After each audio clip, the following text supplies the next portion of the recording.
Alright guys, so timing a Z400 motor, whether it be LTZ, DRZ, KFX 400, I'm going to show you real quick how to time it.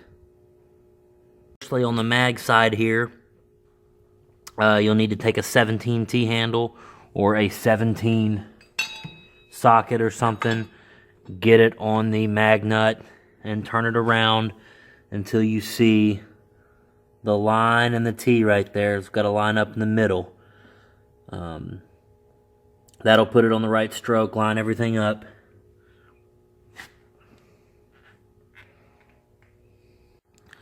Then on this side with the cams, you'll have a 3 here, a 2 here.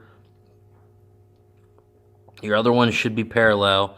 The reason it looks like it's a little off is because I don't have the timing chain tensioner in, so you can just kind of put your finger in and push on it and kind of see what it's going to look like once you have the tensioner in.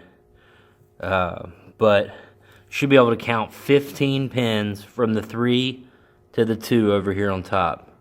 So that's 2, 4, 6, 8, 10, 12, 14, 15 to that number 2. And yeah, if you do that, then you're in time.